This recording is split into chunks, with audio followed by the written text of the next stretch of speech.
Hello, I'm Jorge Gestoso. Welcome to a new show. On today's program, the recent summit between President Donald Trump and North Korean Chairman Kim Jong-un with Dennis Small, Latin American editor of Executive Intelligence Review. Dennis, a warm welcome to the program. Thank you, Jorge. I'm very happy to be here. We have heard different versions of what was the conclusion of that summit. Some of them are trying to say that was not as successful. What is your reading of that summit? Success, failure, promising? What's your reading? I think that if we look at the summit narrowly in terms of the immediate summit per se, it was not successful in what the possibilities were from that summit. But I don't think we should jump to conclusions too quickly as to where this is really going, because I think on the broader scale of the directionality of this kind of diplomacy, I think the process is still very positive. I'll explain what I mean. There's two different approaches going on internationally to the question of diplomacy and international relations. There's one school of thought and practice, which we see, for example, in the case of Venezuela, where the financial and political interests that have been dominant in the transatlantic sector have adopted the idea of what they call R2P, right to protect. Protect whom? That's gobbledygook, as you indicate, which simply means I'm allowed to interfere in your internal affairs, violate your sovereignty, impose my view, making up some story about human rights violations, corruption, or anything. The idea here is to establish the precedent of eliminating national sovereignty and creating a unipolar world with the domination of the financial interests of the transatlantic sector. That means Wall Street. Transatlantic meaning? Wall Street and the City of London. That's basically the Western financial system, which incidentally is as bankrupt can be, because it has $1.5 quadrillion, don't ask me how many zeros, it's a lot, in speculative debt, derivatives and so on, completely unpayable. Much worse than the 2008 crisis. Much worse, because the so-called solution of the 2008 crisis was to simply create more speculation. In other words, you have a financial cancer which you feed with more cancer. So if the cancer grows, that's not a solution, that's a problem. And this can blow, and it will blow at any time. And much of what we're seeing in international relations has to do with a bankrupt system trying to stay in control of a process of disintegration. So that's one whole process going on, and we see this internationally proposed by many of the people inside the Trump government. Like, for example, whom? Well, for example, Vice President Mike Pence, for example, Secretary of State Mike Pompeo, for example, John Bolton at National Security, Elliott Abrams, the convicted felon who was just named to head up U.S. relations with Venezuela. Who lied to the Congress regarding the Iran-Contras affair? Yeah, he lied for that and was found guilty in a court of law of the felony of lying to Congress. And now the idea is he can somehow come back before the United Nations as a convicted felon and a liar to justify a military intervention in Venezuela. It would be ludicrous if it weren't so dangerous. Now, that's one whole process going on, but I think what President Trump is doing in the case of Korea, and North Korea, South Korea, the Korean Peninsula, is to move in the direction of an entirely different approach of what the Chinese call win-win relations, to find a solution to the crisis of the peninsula which is based on the cooperative economic development of North Korea and South Korea within the context of the Belt and Road Initiative that the Chinese have inaugurated. And what President Trump did with Chairman Kim in Singapore was a kind of the model. First summit. Yes, exactly. The first summit that they held was a kind of model. You could almost call it the Singapore model of a different approach. I think President Trump went to Vietnam for the recent summit with the intention of pursuing that approach, and clearly Chairman Kim did the same thing. It ran into some problems and obstacles, and I don't pretend to know the details of what they were. but I think they are momentary obstacles. I think that So you believe there's going to be next summits, next encounters? Yeah, I think that there is a coming process going on. That process is still underway. I think that the possibilities of this moving forward are definitely encouraging. But let's face it, there are people inside the United States government, and there are people on Wall Street and the City of London, and there are people in the British Empire who do not want that approach to succeed. So in a way, Donald Trump is swimming against the tide inside his own government? Donald Trump is an expert at swimming against the tide in general. In fact, I don't think he knows how to swim with the tide, except the tide that he did swim with in the elections was what got him elected, which is an expression of the popular outrage in the population against the existing institutions and establishment. But yes, what you're saying, I think, is exactly the point. He is swimming against the tide inside his government and internationally, because if you just look at what happened at the same time as the North Korean summit was going on, the people who want to overthrow his presidency, and this starts in London and continues with very powerful interests in the U.S. intelligence establishment and others, like Mueller and Brennan and so on, they organized this complete clown show and circus of Michael Cohen, another convicted liar, testifying before Congress the very same day the President of the United States was speaking to Kim Jong-un. Now, this is never done in American politics, as you know. You do not do that. No matter what you think of the President, you don't wash your laundry in public while he's abroad, especially on issues of war and peace. Not only did they do it, but they tried to undermine his very presidency. And I think that gives you a reading of the level of opposition and hostility to Trump coming from people who fear that their empire is threatened, not just because of Trump, but because of a global process that we saw expressed in the Brexit vote, that we saw expressed in the Italian elections, and that we saw, ironically, expressed in the elections in Mexico, where the populism didn't take a so-called right-wing form, it took a left-wing form. And therefore you have the basis of an alliance among Trump, China, Russia, Italy, Mexico, not on the basis of ideology of left and right, but on the basis of a new and different economic policy internationally and a new global security policy.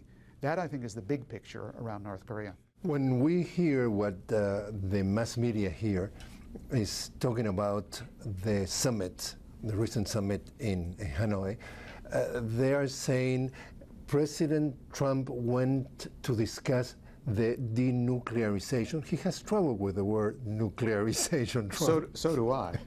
Welcome to the club. Right. The denuclearization of North Korea, just specifically that part. And Chairman Kim was saying, we're discussing here the denuclearization of the whole Korean Peninsula. Talk us about that, the whole picture, not only in the Korean Peninsula, but also around the other big players in the nuclear world. Chairman Kim, like the government of North Korea in general, has watched very carefully what has happened in Iraq, what happened in Libya, what the plan is for regime change in Venezuela, what they tried to do in Syria but failed, which is using the right to protect for regime change, and once a government is overthrown, all the promises are out the window and the leadership is murdered, like what happened with Gaddafi in Libya. The Koreans will not abandon their one capability for defending themselves, no matter what we think of them, unless they have security guarantees. This is a point that has been emphasized, I think correctly, by President Putin of Russia, by President Xi Jinping of China.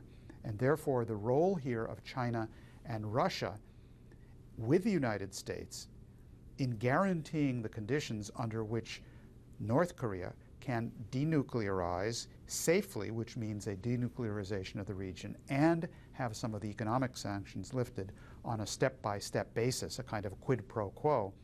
That's the only way this can go forward. And I think that Trump has, on one level, recognized this. Even as he was leaving Hanoi, after this immediate meeting did not succeed, by saying not only will we proceed, but also China and Russia have played a very positive role in this.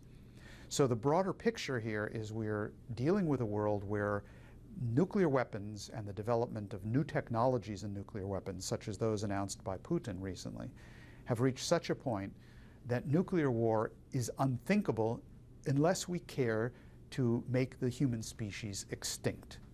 And therefore, a new arrangement, a new architecture must be created for security, a return to the kinds of policies that President Reagan had proposed with the Strategic Defense Initiative at the time, which incidentally, Mr. LaRouche, the founder of our magazine, of Executive Intelligence Review, played an important role in developing the concepts behind that SDI, which were two key points: systems based on new physical principles, not the old kinetic principles, new physical principles, because that technology, when it's extended into the civilian economy, can lead to an explosion of growth.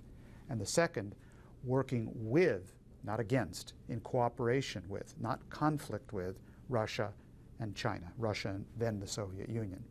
That was Reagan's policy, and unfortunately it was never actually carried out.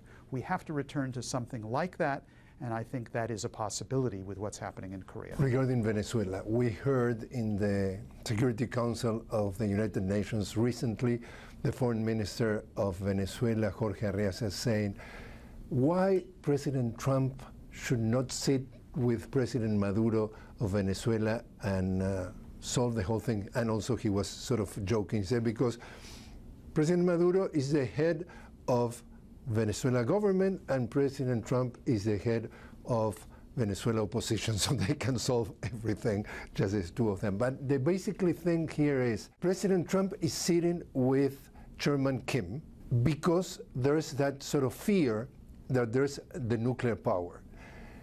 Latin America has decided that it's the region of peace and is proud of it. And because of being the region of peace, in a way, it's much more vulnerable to the threats of the US to invade them because, as you said, they don't like their sovereignty. Isn't that, in a way, ironic that you need nuclear weapons to be, quote unquote, respected by the big players of the nuclear world? I think that President Trump should sit down with President Maduro. When President Trump sits down on a one-on-one discussion with world leaders of big and small countries, you tend to get very interesting results that break out of the game plan of the geopolitical approach which the City of London and Wall Street want to establish. This, incidentally, is why everything imaginable was done to prevent, and is still being done, to prevent President Trump from sitting down and meeting with President Putin. When they have done that, there's the basis for a discussion and moving forward, like happened in Helsinki. Now, what happens every time President Trump breaks out in a direction of that kind of unusual diplomacy, which does work, that's when every operation imaginable is launched to try to sabotage it. I'll just mention two or three. He is talking with President Xi Jinping in Mar-a-Lago, just as you and I are talking here, except they were having a very nice banquet. And chocolate dessert. Yeah, a very, very nice meal and so on. And at that moment, the neocons inside the Trump administration, with advice from London, from the British Empire, lied to President Trump and got him to go along with a military strike against Syria, with Xi sitting in front of him. On the occasion of Helsinki, immediately as that was happening, the Mueller circus, which it's a circus against Trump. There is no collusion. The whole premise of the thing is completely nonsensical and has been shown to be such. And parenthetically, let me just mention an interesting article written by William Binney, the former technical director of the NSA, and Larry Johnson of the CIA. The National Security Administration. Exactly. These are two whistleblowers in which they prove, like only such professionals can prove, that it is technically impossible for Russia to have hacked the DNC computer. The speeds at which it happened could only have been done by a download onto a thumb drive. It could not have happened over the internet. That's the kind of information which completely disproves the whole thesis of this entire thing. That the boogeyman is Russia. That the boogeyman is Russia, and part of this is designed to overthrow the Trump government, but certainly to prevent him developing a good personal relationship with Putin the way he has with Xi.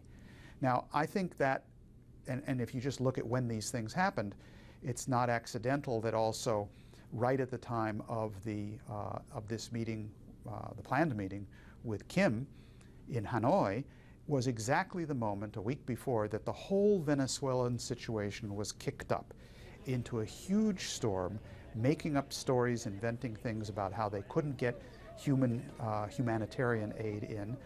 It's just factually not true.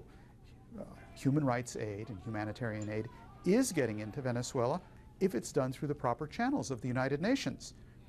And that has been made clear internationally. Venezuela doesn't have a problem with that. And even the Red Cross opposes to do it in that conditions, in political conditions. You cannot use humanitarian aid as an excuse and a justification for an invasion of a country, which is obviously what the game plan is here.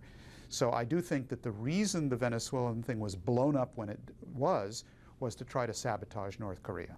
This is how these people think. So timing is everything. Yeah, and to establish the precedent in all of Latin America that nobody can break out of the game of the bankrupt financial system of the West and to ally, for example, with China and the Belt and Road. Wall Street is very nervous about that, and there are numerous countries that are doing that. And so I think all of these are factors in the Venezuela situation which are related to North Korea. Again, the big picture in this, the bird's eye view, is that you have two systems right now in the world. One which is sinking and is bankrupt and is falling apart, which is the system of the bankrupt Western financial system with its $1.5 quadrillion in unpayable debt, its promotion of war, and its desire to have a conflict with Russia and China in particular. System number one, going down. System number two, beginning to surge internationally, is what is built around the Belt and Road Initiative of the Chinese, which is exactly what the United States should join. One of the great ironies here, Jorge, is that that system of the Chinese is almost exactly what Franklin Delano Roosevelt did in the United States. It's the American system of Hamilton, of Lincoln, and of Roosevelt. It's that kind of win-win approach where industrial advance, technological development, and science for every nation of the world, respecting their sovereignty, has become a real prospect. So we're facing a global battle now of exactly the sort Mr. LaRouche had long discussed, where the different regional situations can be best understood from the standpoint of that global chessboard. In a way, your vision, or part of your vision, is that President Trump will be at least partially swimming against the tide of some hawks of his own government. His life, politically, or more than politically, physically, could be tried to be killed like it happened with John Kennedy? I think that let me invert it. I think that the British Empire, the City of London, Wall Street, those financial interests will stop at nothing to defend their system. They will try to make sure that their chosen candidates are elected, like it was the case with Hillary Clinton, and when that doesn't happen, they will try to overthrow the President of the United States, which is now going on around the Trump question, with completely manufactured accusations. If that doesn't work, they will try to have people implanted inside his government to try to force him in a certain direction. They will try to blackmail him, and absolutely these people are perfectly capable of assassinating heads of state when they find no other solution. I do think, however, that this is not hopeless by any means, because President Trump is a fighter. Sometimes he fights for the wrong policies, but by and large he's fighting for the right policies in international affairs. And he's a fighter, and he's not going to go down easily. And what he has shown so far throughout his presidency is that he's capable of providing that kind of leadership. If that moves in alliance with what China and Russia and other nations are doing, like the BRICS countries, towards a different economic system, I think that that will be the Achilles heel of this international financial system. It's going down anyway. The only question is, can we replace it with a new human system that actually is based on that which, after all, distinguishes us, the human species, from all other species, which is our creativity, our ability to innovate, to have science, and to build the present with an idea of what the future must be. I think that's possible, and I think that the owners of this system also believe it's possible, and therefore they are really freaked out. Danny Small, thanks very much for joining us. My pleasure.